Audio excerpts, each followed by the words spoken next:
Akala ko naman nilalagay ang ulo ko kanina kaya may istorya pala yan.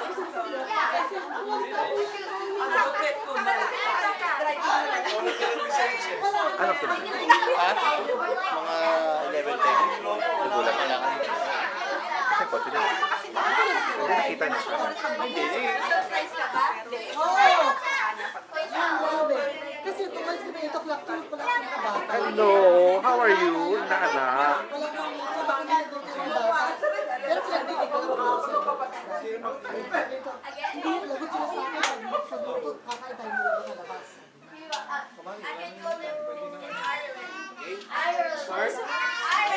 Handang-handa na si Jun sa speech niya. Ang haba ng speech na ito ni Jun. Ay, nag-memorize ba? Kaya pala di makatila. May speech yan. Ay, isda kayo. Bawal sa ito mga to.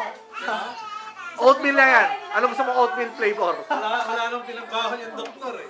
Oatmeal ka lang dapat. Wala pa. High blood. Mabot ang 200. Pare-pare lang naman kami.